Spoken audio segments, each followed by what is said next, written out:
नमस्ते। एक बार फिर से आपका स्वागत है हमारे इस प्यारे से परिवार नवोदय वाले में। आज हम आपसे क्लास नंबर 7 की इंग्लिश की जो मेन बुक है हनी कॉम्ब, उसको लेकर आपसे रूबरू हो रहे हैं, जो कि रहेगा आज का हमारा लेसन नंबर फर्स्ट, जो हम आपसे रूबरू करेंगे।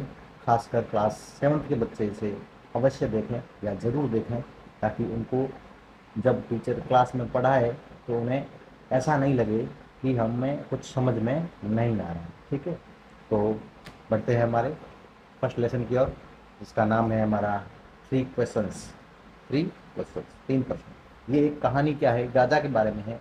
जो राजा है ना, अपने आने वाले फ्यूचर में या फिर अपने जो ये प्रशासन चला रहा है उसके संबंधित ये 3 प्रश्नों के आंसर चाहता है, जिससे कि ये मतलब श्योर हो जाए कि वो लाइफ में कभी फेल नहीं होगा। ठीक है, तो उसके लिए वो मतलब पूरी मशक्कत करता है, अपने सैनिकों को बुलाता है, फिर वो अपने खुद से वो आंसर ढूंढने के लिए जाता है। ठीक है, तो इस प्रकार ये कहानी बहुत ही इंटरेस्टिंग रहेगी और आपको सुनने में और भी मज़ा आएगा। ठीक है, तो शुरुआत करते हैं हमारी इस लेसन की।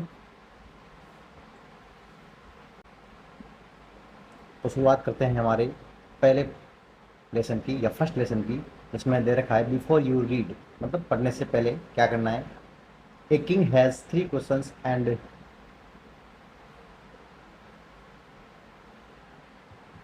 A king has 3 questions and he is seeking answer to them।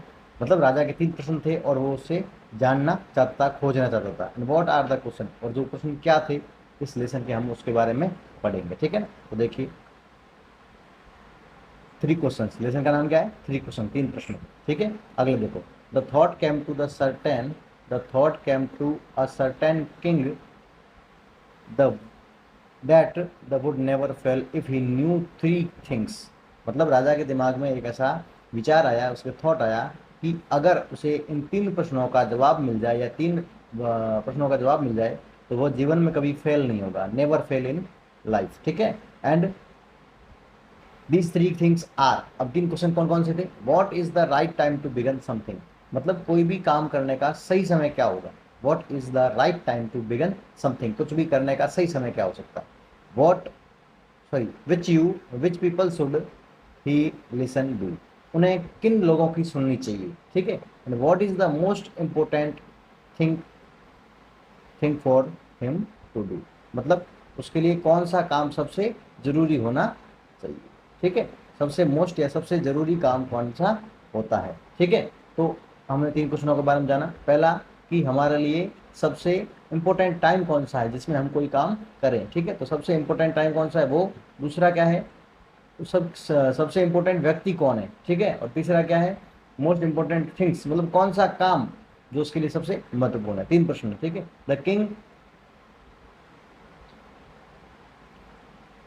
The king therefore send a messengers through out his kingdom, मतलब इसलिए इसके लिए राजा ने क्या किया, अपने मैसेंजर, संदेश वाहक जो लोग होते हैं राजा के आसपास, जो लोग संदेश पहुंचाने का काम करते हैं, मैसेंजर उनको बोलते हैं, उनको राजा में अपने राज्य में, साम्राज्य में भेजा।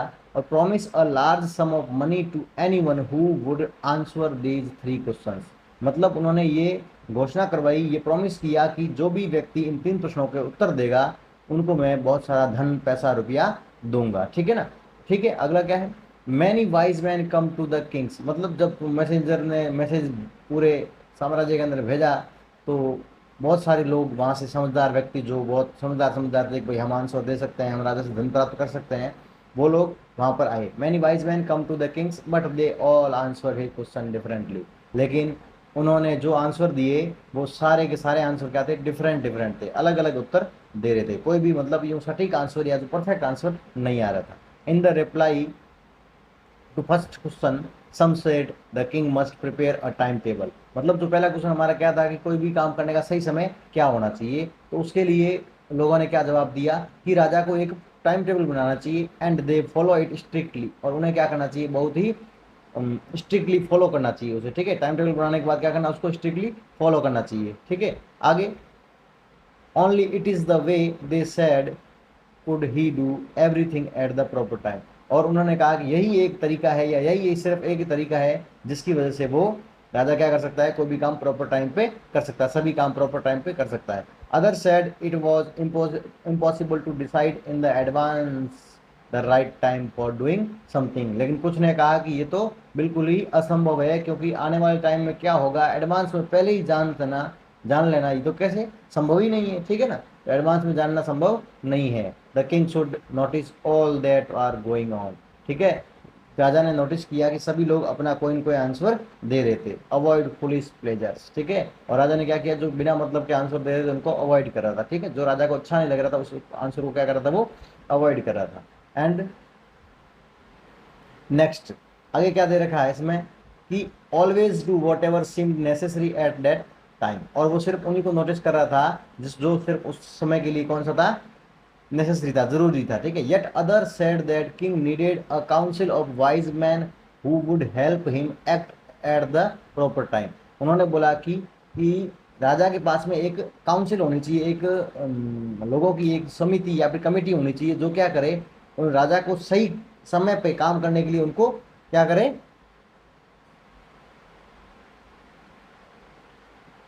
हेल्प करे, ठीक है ना, मदद करे। Act at the proper time. This was become because one man would find it impossible to decide correctly without help from others the right time for every action. This is was because one man would find it impossible to decide correctly without help from other the right time for the every action.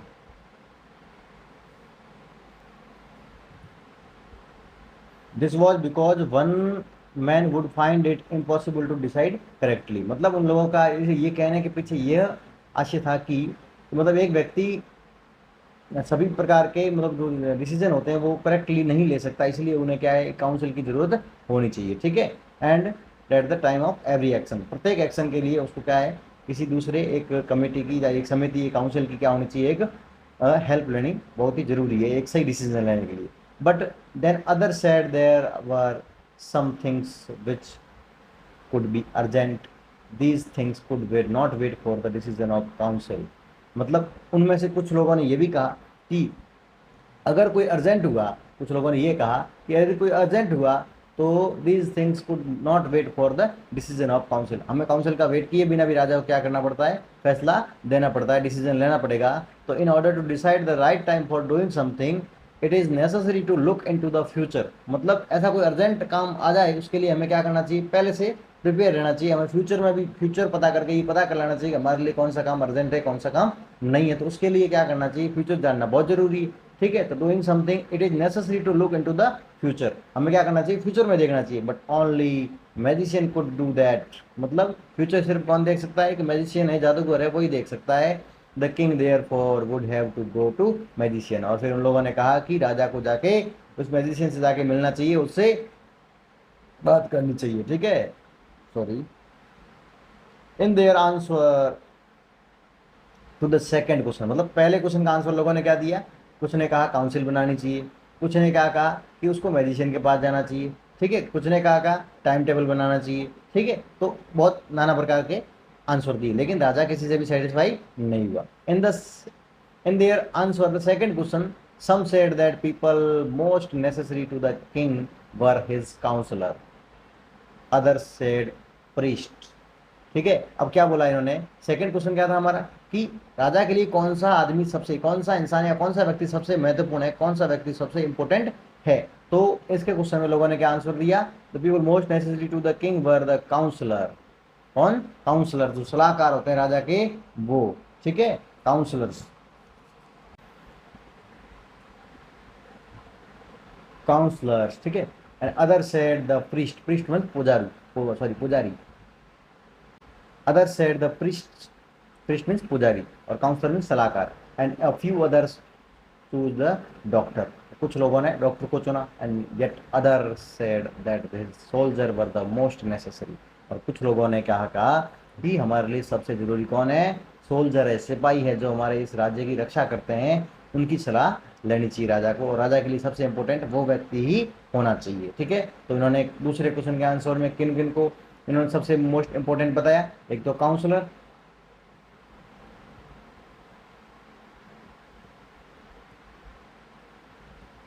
एक तो counsellor, दूसरा priest, तीसरा doctor और चौथा soldier. ठीक है, याद रखना, ये क्वेश्चन आंसर आएगा पीछे। ठीक है, to the third question, some said science, other choose fighting and yet other religious worship. अब तीसरा क्वेश्चन क्या था हमारा? तीसरा क्वेश्चन क्या कह रहा था कि सबसे जरूरी थिंग, ठीक है ना, कौन सी मोस्ट इंपॉर्टेंट थिंग क्या हो सकती है करने के लिए उसके लिए, ठीक है ना, तो सबसे जरूरी काम क्या हो सकता है? तो राजा के लिए सबसे जरूरी काम है वो क्या दे? साइंस पर ध्यान दे, विज्ञान के क्षेत्र में आगे बढ़े और राज्य का विकास करे, ठीक है ना। और दूसरा क्या है? अदर चूज फाइटिंग, मतलब अपनी राज्य का विस्तार कैसे करे? एक फाइटिंग करके, मतलब युद्ध करके वो राज्य को क्या कर सकता है? अपने राज्य का विस्तार कर सकता है, ठीक है। येट अदर रिलीजियस वर्शिप, या फिर क्या करे? वो भगवान में, भगवान की भक्ति करे, पूजा करे, वर्शिप करे, रिलीजियस धार्मिक पूजा करना, ठीक है, तो पूजा पाठ करे, यज्ञ करवाए, इस प्रकार से क्या होता है? राज्य, वो काम राजा को करना चाहिए, ठीक है ना। as the answer to his questions were so different, as the answer to his questions were so different, मतलब जैसे उन्होंने आंसर दिए वे सारे क्या थे? बहुत ही अलग अलग थे। And the king was not satisfied and gave no reward, राजा संतुष्ट नहीं था और उसने किसी को कोई इनाम नहीं दिया, ठीक है। इंस्टेड, इसके अलावा क्या किया? He decided to seek the advice of a certain hermit, मतलब उसने निश्चय किया, उसने डिसाइड किया कि वो एक साधु की, हर्मिट मीन्स साधु, ठीक है, जो मतलब अपना जो सांसारिक जीवन छोड़ के जंगलों में वास करते हैं, या फिर आप अपनी अलग कुटिया बनाकर वहाँ निवास करते हैं, जो लोग मतलब बहुत ही ज्ञानी व्यक्ति होते हैं या बुद्धिमान व्यक्ति होते हैं, वे लोग जो इस सारे सांसारिक जीवन से परे होते हैं, ठीक है, उनके पास सारे सवालों के जवाब होते हैं। तो राजा ने सोचा कि निर्णय लिया कि मैं उससे जाके मिलूंगा, उससे बात करूंगा, ठीक है। Who was widely known for his wisdom, और उसने उस हर्मिट के बारे में, जिससे मिलने जा रहा था, उसके बारे में बहुत सुना था, ठीक है, मतलब उसकी बुद्धि के बारे में, समझदारी के बारे में, सूझबूझ के बारे में बहुत सुन रखा था कि बहुत ज्ञानी व्यक्ति है, ठीक है। The hermit lived in the wood, जो हर्मिट था वो कहाँ रहता था? वुड में, वुड मतलब जंगल के लिए आया ये शब्द, ठीक है ना। And which is never left, और वो वहां से कभी छोड़ के बाहर नहीं जाता था, ठीक है, जिसको भी मिलना होता था वो हर्मिट के पास में आता था, ठीक है। He saw no one but simple people, ठीक है ना, वो मतलब किसी से मिलता नहीं था, केवल केवल किससे? एक साधारण व्यक्ति से, मतलब एक सिंपल लोगों से मिला करता था, ठीक है ना, किसी ऐसे राजा महाराजा वगैरह, मतलब यूं शान शौकत वाले लोगों से ज्यादा मिलता जुलता नहीं था, ठीक है। तो so the king put an ordinary cloth, ठीक है, राजा ने क्या किए? साधारण कपड़े पहन लिए। And before he reached the hermit hut, the king left his horse with his bodyguard and went on alone, मतलब जब वो कुटिया के पास में पहुंचा, राजा जो राजा था वो कुटिया पे, बिफोर द रीच हर्मिट हट, मतलब हर्मिट के झोपड़ी के पास पहुंचने से पहले ही राजा ने क्या किया? जंगल के पास में ही उस जो उसके साथ में बॉडीगार्ड थे उनको घोड़ा देकर वो वहां से अकेला कुटिया कुटिया तक गया। As the king came near the hermit's hut, hut means झोपड़ी, and he saw the hermit digging the ground in the front of his, मतलब जब वो राजा हर्मिट के पास में गया तो देखा कि हर्मिट क्या कर रहा था? ग्राउंड में क्या कर रहा था? कुछ खोद रहा था, ठीक है ना, क्यारियां खोद रहा था। ऑफ हिज आगे आएगा, देखो हर्मिट क्या कर रहा था? हट के पास में कोई क्यारियां खोद रहा था, ठीक है। ही ग्रीटेड द किंग, मतलब उस ये जो हर्मिट है इसने राजा को क्या किया? ग्रीट किया, मतलब अभिवादन किया, ठीक है, हेलो बोला, आवर यू बोला, वगैरह वगैरह, ठीक है, जब राम नाम वगैरह करते हैं वैसे किया, ठीक है, ग्रीटिंग किया, ग्रीटेड किया। एंड कंटिन्यू डिगिंग, और वो अपने काम में वापस लग गया और खोदना शुरू कर दिया। क्या किया? तो क्यारियां जो लगा रहा था पौधों के लिए, उसने उसको खोदने के लिए शुरू कर दिया, वापस दोबारा शुरू हो गया। And the hermit was old and weak, hermit क्या था? बहुत ही बुढ़ा और कमजोर था, ठीक है, बहुत ही वृद्ध व्यक्ति था, ठीक है। एंड हैज ही वर्कड, और वो काम कर रहे जा रहा था, ठीक है, वो काम किए जा रहा था। एंड ही ब्रीथ हैवीली, और जैसे वो काम कर रहा था वो क्या हो रहा था? उसकी सांस फूल रही थी, ठीक है ना। And the king went up to hermit and said, मतलब राजा उसके पास गया और उसे कहा, I have come to you, मैं आपके पास आया हूँ, वाइज मैन हर्मिट, समझदार मतलब जो साधु जी, साधु महाराज, मैं आपके पास आया हूँ, to ask you to answer 3 question, मैं आपसे 3 प्रश्नों के आंसर जानने आया हूँ। अब कौन कौन से आंसर क्वेश्चन जानने आया था वो? How can I learn to do the right things at the right time, मतलब मैं कैसे सीखूं कि कोई भी काम किस समय करना चाहिए, कोई भी काम होगा, कोई वस्तु, कोई काम है, वो हमें कब करना चाहिए या कौन से समय में करना चाहिए। And who are the people I need most, और मेरे लिए सबसे जरूरी व्यक्ति या सबसे इम्पोर्टेंट व्यक्ति कौन है, and what affairs are most important, और कौन से काम मेरे लिए सबसे इम्पोर्टेंट है, ये जानने के लिए मैं आपसे आया हूँ। ठीक है, तो the hermit listen to the king's, राजा की बात उसने ध्यान से सुनी, बट डिड नॉट स्पीक, वो बोला नहीं। And he went on digging, वो खोदता रहा, जो क्या रे काम कर रहा था, खोदने काम कर रहा, वो कर रहा था। You are tired said the king, राजा ने कहा यू आर टायर्ड, तुम थक गए हो, आप थक गए हो, let me take the spade and work in your place. क्या बोला, प्लीज आप मुझे, लेट मी मतलब आप अपना जो ये स्पेड फावड़ा है ये आप मुझे दे दीजिए, मैं आपकी जगह पे काम करता हूँ, आप रेस्ट कीजिए। ठीक है, थैंक्स सेड हर्मिट, हर्मिट ने बोला धन्यवाद। Giving the kings his spade, मतलब राजा को अपना स्पेड देते हुए उसने धन्यवाद किया। And then he set down on the ground, और वो वहां पर ग्राउंड में बैठ गया। ठीक है, और राजा क्या कर रहा है अभी, यार खोद रहा है। ठीक है, अगला, when the king had dug too bad he stopped and repeated his question, मतलब राजा ने दो क्यारियां खोदी, मतलब दो पौधे को लगाने के लिए जो दो क्यारियां खड्डे खोदे, और रुक गया और वापस क्या किया, रिपीट हिज क्वेश्चन, अपने क्वेश्चनों को वापस दोहराया। The hermit gave no answer, hermit ने कोई उत्तर नहीं दिया। एंड फिर क्या हुआ, but stood up, but stood up, अब वो कहाँ है, हर्मिट था, वो खड़ा हो गया। And stretching out his hand for the spade and said now you rest and let me work, क्या बोला, हाथ स्ट्रेच करते हुए बोला लो अब अभी फावड़ा मुझे दो, और कहा कि तुम अब रेस्ट करो और मुझे ये काम करने दो। ठीक है, but the king did not give him the spade, लेकिन राजा ने वो फावड़ा उसे नहीं दिया। एंड कंटिन्यू टू डिग, वो खोदना जारी रखा उसने। ठीक है, 1 hour पास्ट, 1 घंटा बीत गया। Then another the sun went down behind the trees at last, मतलब क्या हुआ, 1 घंटे तक, 1 घंटे के बाद क्या हुआ, सूर्य पेड़ों से नीचे चल गया, मतलब अस्त होने को उठा। ठीक है ना, मतलब सूर्य ढलने लगा बिल्कुल एकदम, वो गया, शाम के समय था, राजा राजा जो हरमिट से मिलने, तो उस वजह से क्या हुआ, 1 घंटे के बाद सूर्य क्या हुआ, पेड़ से नीचे ढलने लगा। ठीक है, at the last the king struck the spade into the ground, मतलब फावड़ा जोर से पटका जमीन में और जमीन के अंदर धस गया। And said I came to you, मैं आया हूँ आपसे, उसने क्या कहा, मैं आपसे, आपके पास आया हूँ वाइज मैन, मतलब मैं आपके पास आया हूँ for any answer to my question, मैं अपने इन प्रश्नों के उत्तर जानने के लिए आपके पास आया हूँ। And if you can give me no answer tell me, यदि आप नहीं आंसर दे सकते तो आप मुझे कह दीजिए, सो आई विल रिटर्न होम, मैं वापस घर चला जाऊंगा। ठीक है, तो राजा को गुस्सा आ गया, यार कब से परेशान हो रहा हूँ, जवाब ही नहीं दे रहा है, 2 बार पूछ लिया, 3 बार पूछ लिया, फिर भी नहीं जवाब दे रहा यार, नहीं दे रहा, मना तो करके मैं जा रहा हूँ वापस यार, वो जरूरी रुकना यार। ठीक है, तो फिर इस प्रकार क्या हुआ, राजा से जब बात हो रही थी उस समय एक और घटना घटी। Here comes someone running said the hermit, ठीक है, हर्मिट ने एक व्यक्ति को आते हुए देखा, तो राजा से क्या कहा कि देखो उधर देखो कौन आ रहा है, देखो भागते हुए, हियर कम्स समवन का रनिंग, मतलब हियर मतलब यहाँ, कम्स मतलब आता है, या समवन मतलब कोई, रनिंग मतलब आ रहा है। ठीक है, दौड़ते हुए भागते हुए आ रहा है, देखो कोई आ रहा है भागते हुए। ठीक है, ये कहकर तब द किंग ने क्या किया, अब ये क्वेश्चन हम आपको एनसीईआरटी की जब क्वेश्चन आंसर कराएंगे उसमें सॉल्व कराएंगे, लेकिन एक बार हम आगे देखते हैं। ठीक है, तो किंग टर्न्स अराउंड, मतलब राजा क्या हुआ, ऊपर पीछे घुमा, एंड सा beard man running towards them, देखा कि एक दाढ़ी वाला व्यक्ति, बियर्ड मैन मतलब दाढ़ी वाला व्यक्ति उनकी तरफ भागे हुए आ रहा है, उनकी मतलब उन दोनों की तरफ भागते हुए आ रहा है। And his hand was pressed against his stomach, मतलब उसका जो हाथ था वो अपने पेट को दबाए रखा था उसने। And from which blood was flowing, जहाँ से ब्लड बाहर निकल रहा था या ब्लड बह रहा था या खून बह रहा था, वहाँ उसने हाथ को दबाए रखा था।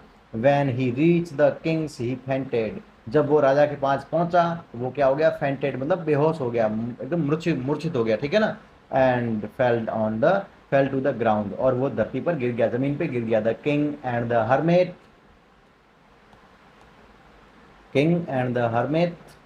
रिमूव द मैंस क्लोथ, मतलब जो ब्लड बह रहा था तो बाहर से तो सीधा उसका इलाज नहीं कर सकते, उसके ध्यान नहीं रख सकते, तो उसके लिए क्या किया उसने, remove the clothes and found a large wound in his stomach, मतलब उन्होंने क्या किया, हर किंग और हर्मिट ने रिमूव किया मतलब उतारना या फिर हटाना, मेंस क्लोथिंग मतलब उस व्यक्ति के कपड़े, and found a large wound, wound मतलब घाव, लार्ज मतलब बड़ा, फाउंड मतलब मिला या प्राप्त हुआ, उनको पता चला। His stomach on his in his stomach, पेट के अंदर मतलब बहुत ही घाव था, पेट पर क्या है, बहुत ही बड़ा घाव था। The king washed and covered it with his handkerchief, राजा ने उस जो घाव था, जो वाउंड था, उसको क्या किया, धोया और कवर्ड इट विद हैंडकरचीफ, उसके पास में जो अपना रुमाल था उसने उससे क्या किया, उसको ढक दिया, कवर कर दिया। But the blood would not stop flowing, लेकिन फिर भी खून क्या हुआ, बहना बंद नहीं हुआ। The king retrace the wound until at last bleeding stopped, जब तक कि खून बंद नहीं हुआ राजा क्या करता रहा, रिड्रेसिंग करता रहा, ठीक है। The man felt better and ask for something to drink, जब व्यक्ति की हालत थोड़ी ठीक हुई, कंडीशन में सुधार हुआ, तो राजा से कहा, मतलब कुछ पानी पीने के लिए कुछ मांगा। तो देन राजा ब्रॉड फ्रेश वाटर, राजा एक ताज़ा पानी लेकर आए, and gave it to him, उसे दे दिया। By this time the sun had set, sun had set, set मतलब होना अस्त होना, सन मतलब सूर्य, हैड हेल्पिंग वर्ब है, ठीक है। And the air was cool, सूर्य अस्त हो चुका था, शाम की समय था, ठंडी ठंडी हवा चल रही थी। The king with the hermits help carried the bounded man into the हट, राजा ने हर्मिट की सहायता से, हर्मिट की मदद से उस कैरिड मतलब उठाना, वाउंडेड मैन मतलब उस घायल व्यक्ति को उठाकर झोंपड़ी के अंदर ले गए। And laid him on the bed, और उसको क्या कर दिया, लेड मतलब लिटाना, और ऑन द बेड मतलब बेड के ऊपर, हिम मतलब उसे, तो उसे बेड पर लिटा दिया। The man close his eyes, उस व्यक्ति ने अपनी आंखें बंद कर ली। एंड क्लोज मतलब बंद करना, हिज आईज मतलब उनने अपनी आंखों को, ठीक है। एंड ले क्वाइट मतलब शांति से एकदम सो गया वो। The king tired but by his walk and the work he had done, मतलब उसकी चलने की वजह से पैदल आया था वो एक तो, दूसरा क्या है, वर्क हैज डन, जो उसने दिन में काम किया उसकी वजह से बहुत थक गया था। And lay down on the floor and slept through the night, मतलब पूरी रात के लिए वहीं पे सो गया और बहुत थका हुआ था। सोते ही क्या, आगे ग्राउंड में देखो, बाय ले डाउन, ले मतलब लेटना, ले ऑन द फ्लोर, फ्लोर मतलब फर्श के ऊपर ही वो क्या करके राजा सो गए, पूरी रात के लिए वहां पे सो गए। When he awoke it was the several minute before he would remember, मतलब जैसे ही वो राजा जगे, कुछ समय के लिए उसको ऐसा लगा कि वो अपने, मतलब हर व्यक्ति जो अपने बाद सुबह उठता है एकदम माइंड क्या होता है, फ्रेश होता है, तो एकदम राजा जब हर बार उठता तब तो सुबह एकदम आस पास सब बेड वगैरह यूँ नौकर चाकर वगैरह सब कुछ यूँ मतलब शानो शौकत सा माहौल होता है। लेकिन जब दूसरे दिन, उस दिन उठा दूसरे दिन, तो देखा कि यार ये क्या, इधर झोंपड़ी, इधर एक व्यक्ति सो रहा है, ये क्या हो रहा है, ठीक है ना। तो इस प्रकार उसको क्या हुआ, बहुत ही मतलब यूँ ऑकवर्ड फील हुआ एक तरीके का, ठीक है ना। वेयर ही वॉज हु और the strange beard man lying on the bed, राजा सोचा यार मैं कहाँ हूँ, कहाँ पे आ गया, झोपड़ी में आ गया, रोज तो उठाऊँ जब महल में उठता हूँ, आज ये कहाँ पे आ गया मैं, और ये स्ट्रेंज व्यक्ति कौन है, और ये व्यक्ति कौन है जो बेड पे सो रहा था। लेकिन फिर राजा के पास में जो व्यक्ति सो रहा था उसने क्या किया, उसने वापस ये बोला, forgive me forgive me forgive me, क्या बोला, forgive me said the beard man in a weak voice, कमजोर आवाज में बोला, प्लीज राजा जी forgive me, please forgive me, ठीक है। When he saw that the king was awake, when he saw the king was awake, कब कहा उसने माफी, कब मांगी, जब उसने देखा कि राजा जग गया है या राजा उठ गया है, तो उसने क्या किया, उससे माफी मांगी। फॉरगिव मतलब होता है माफी मांगना, फॉरगिव मतलब होता है माफी मांगना। Said the beard man in the week voice, अपनी कमजोर आवाज में उसने राजा से माफी मांगी जब राजा उठ गया।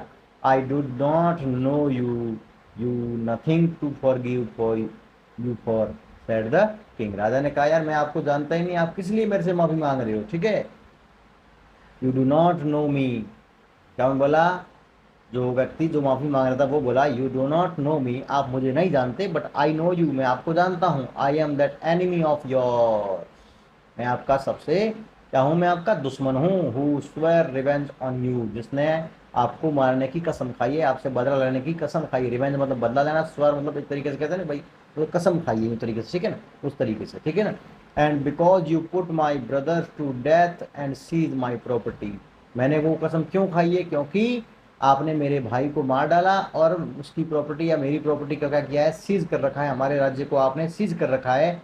आई knew you had gone alone to see that hermit, मैं जानता था कि आप इस हर्मिट से मिलने यहाँ गए हो या आए हो, ठीक है। एंड आई मेड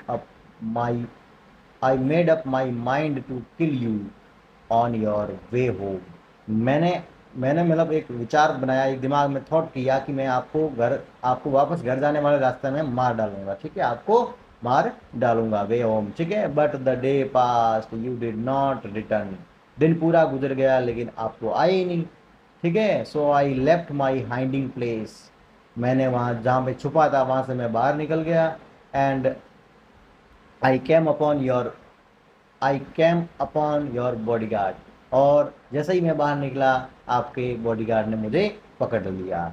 ठीक है। And who recognised me and bounded me, उन्होंने मुझे पहचान लिया और उन्होंने मुझे क्या कर दिया, घायल कर दिया। आई एस्केप फ्रॉम हिम, मैं वहां उनसे भाग गया। But I should have dead if you had not dressed my wound, अगर आप मेरी, क्या बोला कि मुझे, मैं मर जाता अगर आप मेरी ये घाव पे या मरहम पट्टी नहीं करते, जो ड्रेसिंग नहीं करते घाव की, तो मैं मर जाता। I wish to kill you, मैं आपको मारना चाहता था, but not to kill you but you save my life, मैं तो आपको मारना चाहता था लेकिन आपने मेरी जीवन बचाया, मेरा लाइफ बचाया। Now if I live I will serve you as your most faithful servant. I live, मैं जिंदा हूँ और मैं क्या करूँगा, आई लिव सर्व यू, मैं आपकी ज़िंदगी भर, जीवन भर क्या करूँगा, वफादार बन के, एक फेथफुल सर्वेंट बन के आपकी सेवा करूँगा। And will order my son to do same, forgive me, क्या बोला कि मेरा बच्चा होगा, जो मेरा बेटा है, उसे भी मैं यही कहूँगा कि आपके प्रति क्या रहे, वो बहुत ही वफादार रहे, आपकी सेवा में हमेशा तत्पर रहे। ठीक है। और मुझे आप क्या कर दो, माफ़ कर दो। The king was very happy, राजा बहुत खुश हुआ, to have made peace with the enemy so easily, इतनी आसानी से कोई दुश्मन दोस्त बन गया, ये जानकर उस राजा के मन में क्या हुई, बहुत खुशी हुई। So easily and have won him over a friend, to have won him over as a friend, मित्र के रूप में उसने उसके ऊपर विजय प्राप्त की। And he not only forgive him but said he would send his servant, मतलब उसने माफ ही नहीं किया, उसने उसके लिए क्या किया, अपने servant and his own doctor to look after him, उसने अपने जो सेवक थे, नौकर थे, उनको उसकी सेवा के लिए और डॉक्टर को उसकी देखभाल के लिए भेजा। And he promise to give back man his property, उस व्यक्ति से उसने प्रॉमिस किया, वादा किया, वचन दिया कि मैं आपकी प्रॉपर्टी आपको वापस कर दूंगा। Living the bounded man the king went out of the hut and looked round the hermit, जैसे ही वो राजा उस व्यक्ति को छोड़ के क्या हुआ, जो हट से बाहर आया, तो उसने बाहर उधर देखा कि हर्मिट कहाँ है, हर्मिट के लिए उसने इधर उधर देखा। Before going away he wish once more to get answer to his question, उसने सोचा कि जाने से पहले एक बार अरमित से क्वेश्चन वापस कर लेते हैं, क्या पता आपकी बार मुंह ठीक हो, आंसर दे दे। ठीक है। The hermit was on his knee, मतलब हर्मित अपने घुटनों पर बैठे क्या कर रहा था, sowing seed in the beds that has been dug the day before, मतलब जो कल, मतलब दूसरे इससे पहले दिन, जिस दिन जो वो क्वेरिया जो डिग कर रहे थे, खोद रहे थे, उनमें क्या कर रहा था वो आज सोइंग बी सीड कर, मतलब सोइंग मतलब होता है बुआई करना, सीड मतलब बीज, बीजों की बुआई कर रहा था उस बेड्स के अंदर, उस क्यारियों के अंदर। ठीक है। एंड दैट हो गया। The king went up to hermit, राजा हर्मिट के पास गया। And said for the last time I beg you to answer my question wise man, ने कहा जो वाइज मैन मैं आपसे लास्ट में ये विनती करता हूँ, आई बेग यू मतलब विनती करना, बेग मतलब ऐसे ऐसे दो सेंस होता है, भीख मांगना भी होता है, लेकिन एक किसी के सेंस में कहना, रिस्पेक्टली कहोगे तो वो तरीके से क्या आता है, विनती आता है। ठीक है। I beg you to answer my question, मैं आपसे विनती करता हूँ कि आप मेरे प्रश्नों के उत्तर दें, वाइज मैन। ठीक है। वाइज मैन मतलब उस हर्मिट को ही बोल रहे हैं वाइज मैन, समझदार व्यक्ति। ठीक है। बुद्धिमान व्यक्ति, बुद्धिजीवी। ठीक है ना। तो फिर हर्मिट क्या बोलता है,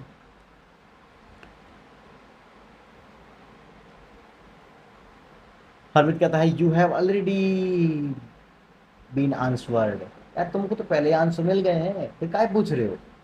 the hermit still bending down to ground and looking up at the king as the stood before, खड़ा होने से पहले वो घुटनों पर बैठे ही राजा की तरफ देखते हुए बोला, यार तुमको तो आंसर मिल गए, फिर क्या पूछ रहे हो। How have I been answered, अब मैं कैसे सॉरी, राजा बोला how have I been answered, मुझे कैसे उत्तर मिल गया, यार मुझे तो कोई उत्तर नहीं मिला। व्हाट डू यू मीन, आपका क्या मतलब है, आपका क्या मतलब है। डू यू नॉट सी, आपने देखा नहीं, क्या तुमने देखा नहीं, क्या नहीं देखा। रिप्लाइड द हर्मिट, हर्मिट ने कहा कि तूने देखा नहीं, क्या नहीं देखा।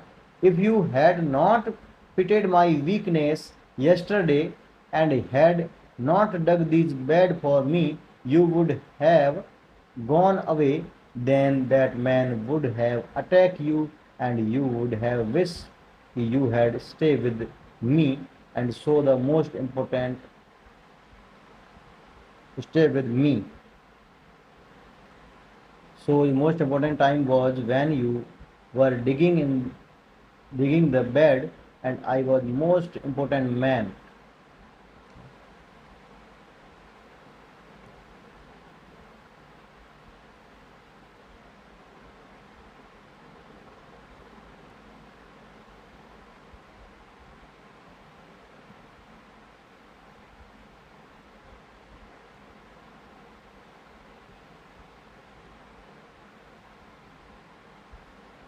डू यू नॉट सी, तुमने देखा नहीं? रिप्लाई द हरमित, हरमित ने कहा रिप्लाई करते हुए, आपने देखा नहीं? If you not pitted my weakness yesterday, यदि तुम कल क्या करते, मेरे इस वीकनेस पे क्या करते, दया नहीं करते, मतलब यूँ पिटेड दुखी नहीं होते, या फिर एक तरीके से ऐसा भाव नहीं आता तुम्हारे दिमाग में, तो had not dug these for me, had not dug these bed for me, यदि तुम मेरे लिए कैरियाँ नहीं खोदते, तो you would have gone away, तुम यहाँ से चले जाते, then the man would have attacked you and you would have wish, मतलब वो व्यक्ति जो आज अंदर घायल पड़ा है, वो व्यक्ति तुम पर क्या करता, अटैक कर देता, and you would have wish you had stay with me, तुम क्या करो, एक प्रार्थना करो, मतलब एक तरीके से विश करो कि तुम क्या कहते, मेरे साथ थे इसलिए बच गए, वरना तुम कहाँ जाते, सीधे परलोक सिधार जाते, पता भी नहीं चलता, ठीक है ना। तो इसका मतलब क्या हुआ कि so the most important time was when you are digging the bed, मतलब तुम्हारे लिए सबसे महत्वपूर्ण टाइम कौन सा था, जब तुम मेरे लिए क्या कर रहे थे, क्यारियां खोद रहे थे, जो बेड खोद रहे थे, डिग कर रहे थे, वो तेरे लिए सबसे, या आपके लिए क्या था, सबसे महत्वपूर्ण इंपॉर्टेंट टाइम था, ठीक है। And was the most important man, और तुम्हारे लिए सबसे इंपॉर्टेंट व्यक्ति उस समय कौन था, मैं, मतलब कि वो हरमित था, ठीक है ना। एंड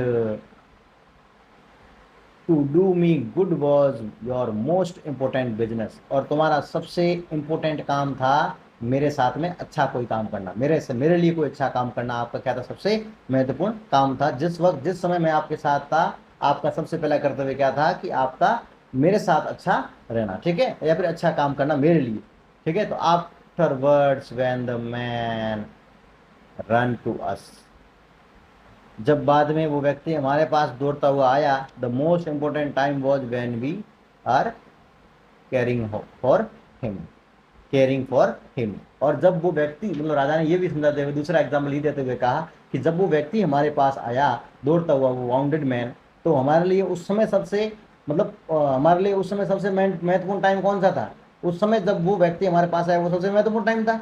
तो और उस समय में हमारे लिए सबसे इंपॉर्टेंट व्यक्ति कौन था, अब इंपॉर्टेंट व्यक्ति कौन हो गया उस समय, वो वाउंडेड मैन हो गया, क्योंकि उसका ख्याल रखना बहुत जरूरी था। लेकिन बात तो हम दोनों कर रहे थे, लेकिन उस समय एट द टाइम जब वो आया था वाउंडेड मैन, तो उससे उस समय सबसे इंपॉर्टेंट व्यक्ति कौन हो गया, वो वाउंडेड मैन हो गया। Because if you had not dress his wound he would have died without having made peace with you, अगर तुम उसका घाव की मरम पट्टी नहीं करते, तो वो क्या करता, तुम्हारे साथ में जो शांति प्रस्ताव किया, मतलब जो भी आपकी, मतलब उसने माफ़ी मांगी, या फिर उसके जो हृदय परिवर्तन हुआ वो नहीं होता, और वो क्या कर जाता, अगर मर जाता तो उसका हृदय परिवर्तन नहीं होता, वो शांति नहीं होती, जो आपके प्रति जो था उसके मन में, वो सब भाव नहीं बदलता। So he was the most important man, मतलब वो सबसे महत्वपूर्ण व्यक्ति था हमारे लिए, आपके लिए। And what you did for him was the most important business, और हमने या आपने जो काम किया उसके लिए, मतलब उसकी ड्रेसिंग वगैरह की, बाउंड की, वो हमारे लिए सबसे उस समय सबसे महत्वपूर्ण काम था, ठीक है। The remember then there is only one time that is the important and that is the now, मतलब कि याद रखो कि जब there is only one time that is important, मतलब एक ही समय होता है जो सबसे महत्वपूर्ण होता है, वो होता है नाउ, प्रेजेंट टाइम, मतलब जो अब हमारे साथ जो प्रेजेंट टाइम है, वर्तमान समय, ये हमारे क्या है, कंट्रोल में है, ठीक है ना। तो ये हमारे लिए सबसे महत्वपूर्ण है। It is the most important because it is the important time because it is the only time we have powerful to act, मतलब ये एक ऐसा ही टाइम, नाउ मतलब प्रेजेंट एक ऐसा टाइम है जिसमें हम क्या होते हैं, बहुत ही पावरफुल होते हैं कुछ भी काम करने के लिए, क्यों? क्योंकि पास्ट में जो हो गया उसको हम चेंज नहीं कर सकते, भले कुछ भी हो, और आने वाले टाइम को हम देख नहीं सकते, आगे आगे आने वाले क्षण में, अगले क्षण में क्या होगा हम नहीं बता सकते, ठीक है। तो हमारे लिए हमारे सबसे पावरफुल एक्ट जो हमारा काम करेगा वो कब करेगा? प्रेजेंट टाइम पे, ठीक है ना, वर्तमान समय में हम क्या करेंगे, ये सबसे इंपॉर्टेंट है। The most necessary person is the person you are with it a particular moment. मतलब आप जिस क्षण जिस व्यक्ति के साथ हो ना, वो व्यक्ति आपके लिए सबसे इंपॉर्टेंट है। And for no one knows what will happen in the future, और कोई नहीं जानता कि आने वाले टाइम में क्या होगा। Whether we will meet anyone else, हम किसी से मिलेंगे या न मिलेंगे ये भी कोई फिक्स नहीं है। The most important business is to do that person good. मतलब जिस क्षण जिस मोमेंट हमारे साथ जो व्यक्ति है, उस व्यक्ति के साथ में हमारा अच्छा करना हमारा सबसे पहला ही काम होता है, ठीक है। Because we were sent into the world for the purpose alone. मतलब सब व्यक्तियों का हम सबको किस लिए भेजा गया? अपने अपने पर्पज के लिए भेजा गया है। मतलब सबका अपना अपना अलग अलग काम है, इसलिए सब व्यक्ति क्या करते हैं, अपने अपने प्रेजेंट टाइम में अपनी अपनी जो एक्टिविटी होते हैं, जो अपना अपना काम होता है वो करते हैं, और सब अपने अच्छे लिए करते हैं, ठीक है। तो इस प्रकार हमारा ये लेसन समाप्त होता है। एंड जिसका जो राइटर है वो क्या है? ल्यू टॉलस्टॉय, ठीक है। तो आज हम नेक्स्ट हम आपसे इस एक्सरसाइज करवाएंगे, ठीक है।